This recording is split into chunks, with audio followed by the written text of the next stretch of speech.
The political historian who has correctly predicted the last 9 presidential elections says that a Democratic win in 2020 requires the start of impeachment proceedings. Allan Lichtman was the most prominent voice predicting Donald Trump's victory in 2016. He now says that the same thing could happen again. In an op-ed in The Hill, Lichtman says absent impeachment, timid Democrats will be empowering Donald Trump and handing him re-election. Joining us now to explain this is Allan Lichtman. He's a distinguished professor at American University and the author of The Case for Impeachment. Welcome, sir. Thank you so much. So you wrote a very big op-ed in The Hill. Why don't you give us a little bit about it? Right. As we know, impeachment is now on everyone's lips. Although I would say some, like Nancy Pelosi, would like us to zip our lips about impeachment. And the Democrats seem to be struggling between doing what is right and doing what is politically expedient. Let me say I don't believe that you should base impeachment upon politics. But in this case, there is no rift between doing what is constitutionally and morally right and politically right.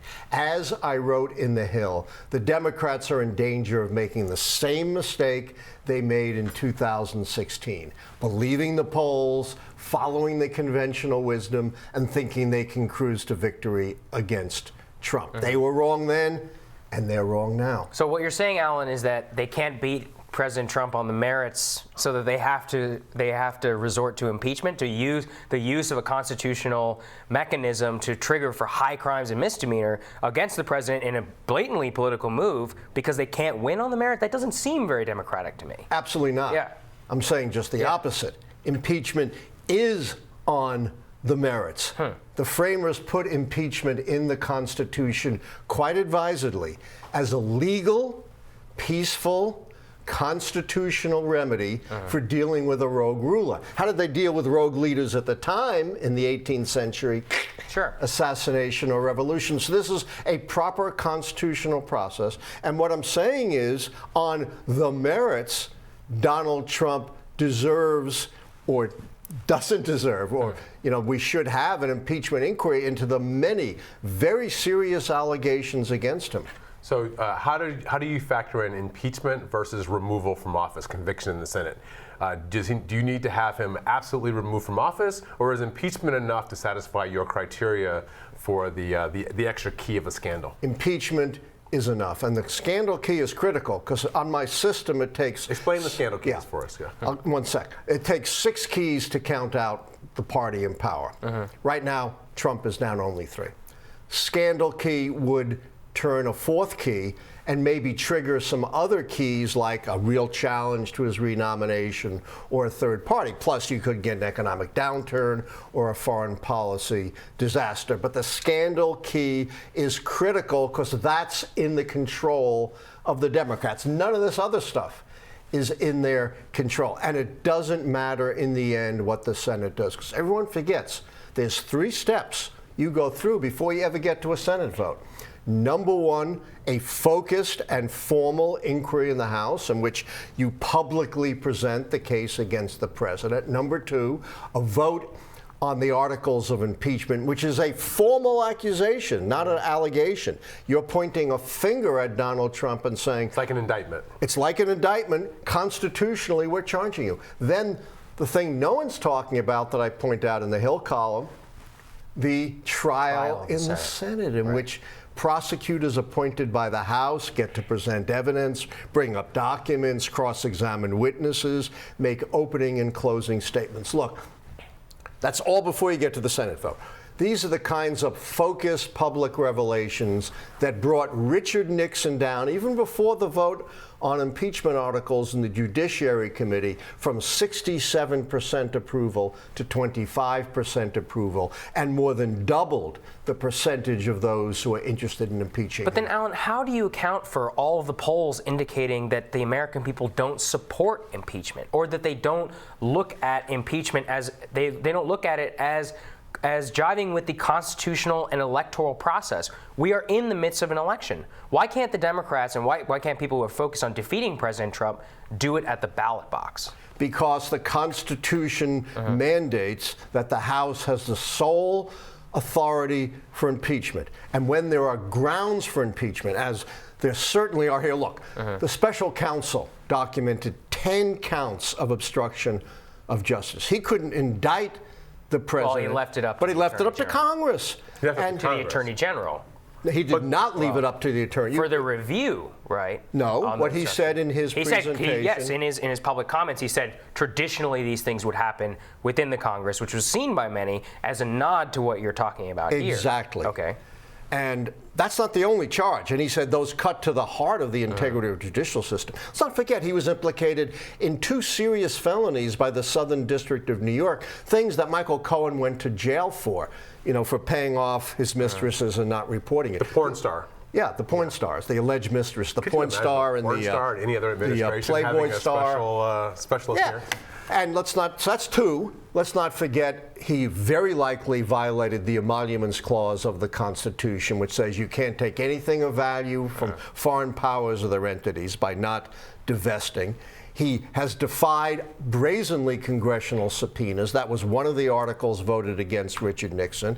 And in many ways, he's abused his powers. There's lots to investigate here. You're not arguing that the president has to be removed from office in order for this to matter, but the impeachment itself is the marker. Raise the consciousness. Right, as it did with Nixon.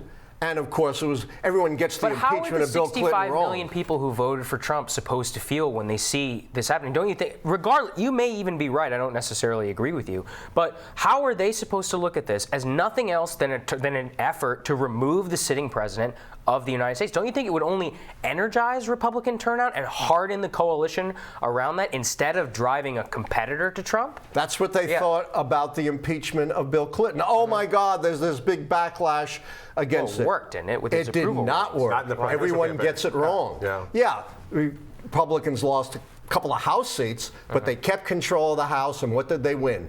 The biggest prize in American politics, the presidency, in 2000 by 537 votes in the state of Florida, at a time when the vote for Al Gore was blunted by the cloud of scandal. A quarter of the voters said in exit polls they thought the scandal was very important to their decision making. Can I ask you about your keys to re-election?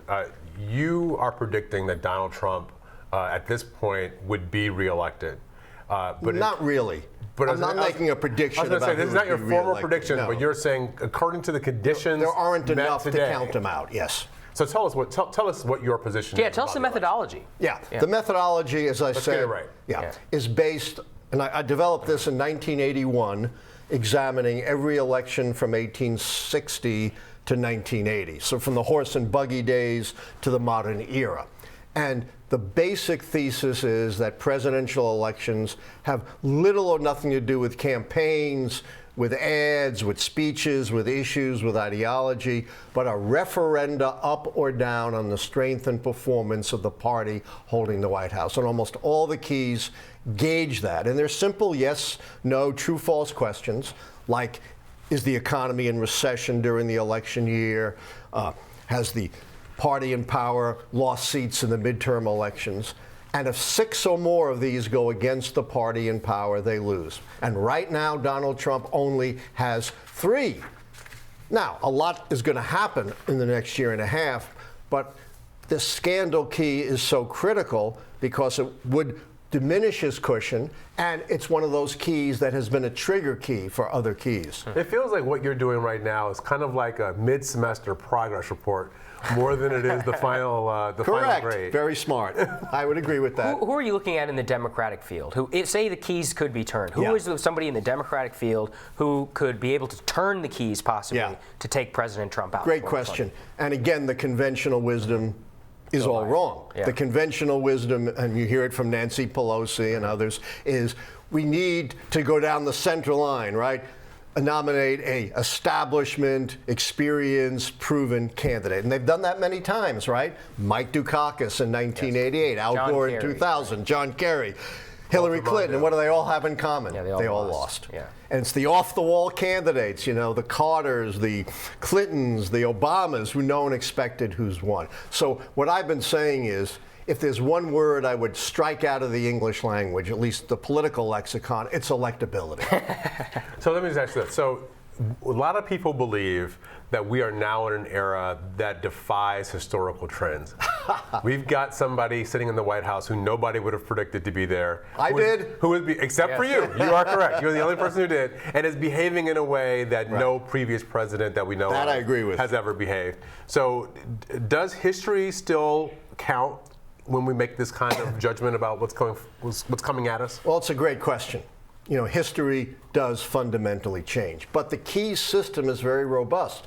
As I said, I looked at elections all the way back in 1860. You know, we still had slavery. You know, my ancestors from Eastern Europe aren't here yet. Women didn't vote. You know, we were in the horse and buggy era. So the system has really survived a lot of historical changes.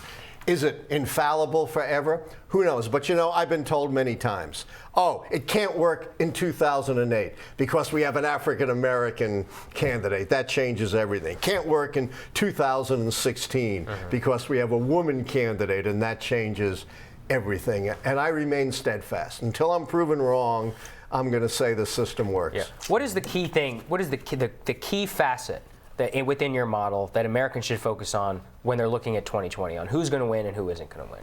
If you had to pick one. Yeah. I would pick two things that I think could change and turn everything around. Of course, aside from impeachment, we already talked about. One is the economy. You know, the economy is really propping Donald Trump up right now. And I'm not an economist, and I don't believe economists anyway, but a lot of them are saying the economy could take a big tailspin. The other thing is foreign policy. You know, a foreign policy disaster could be very harmful, of course, both to the world and the country, but also politically, like when the war in Iraq went sour for George W. Bush. That's what I'd look at.